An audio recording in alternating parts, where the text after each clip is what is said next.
Isang mapagpalang umaga po sa ating lahat. Muli ako si Mian Sebastian and welcome to our daily devotion with Pastor Russell Ocampo. And today is May 6, 2026 and our topic is all about God in crisis. So our scripture for today is all about 2 Kings chapter 1 verse 1 to 5 and a version after Ahab's death, Moab rebelled against Israel. Now as Ahaziah had fallen through the lattice of his upper room in Samaria and injured himself. So he sent messengers saying to them, "Go and consult Baal-Zebub, the god of Ekron, to see if I will recover from this injury." But the angel of the Lord said to Elijah the Tishbite, "Go up and meet the messengers of the king of Samaria and ask them, is it because there is no God in Israel that you are going off to consult Baal-Zebub, the god of Ekron?" When the messenger returned to the king, he asked them, "Why have you come back?" So, nagkaroon ng crisis si King Ahaziah. He was injured and feared for his life. So, but instead of seeking the Lord, he turned to a false god for answers. At dito sinabi ng Diyos through Elijah, "Is it because there is no God in Israel?" Parang sinasabi ng Diyos, "Why are you acting as if I do not exist?" This is a question not just for Ahaziah, but for us too. Kapag may crisis, saan tayo unang tumatakbo? Sa Diyos ba or sa ibang bagay?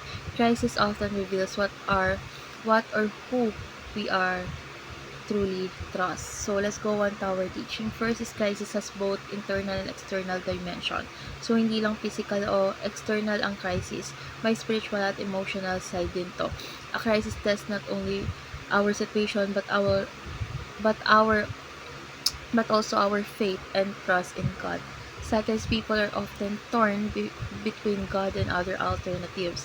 So kapag pressured tayo, madaling humanap ng ibang source of security like money, people, power, or false hope. But anything outside God will ultimately fail. And last is God asked, "Is it because there is no God?" This question exposes unbelief. So God is reminding us that He is present, powerful, and able. So the issue is not God's absence, but whether we truly trust Him. So how do we respond?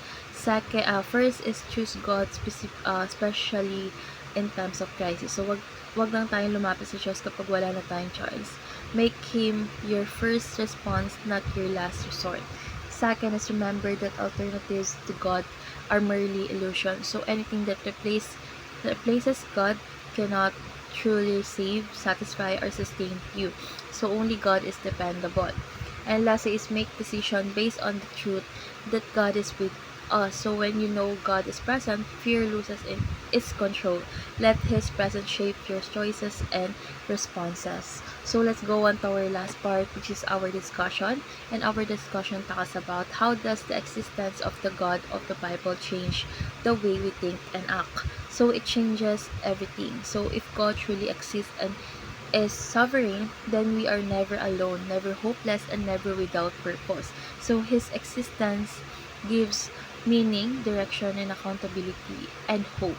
It changes how we face fear, suffering, decisions, and even the future.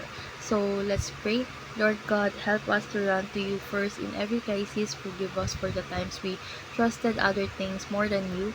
Strengthen our faith and remind us that you are always present. Teach us to live with confidence in your power and your promises. In Jesus' name we pray. Amen.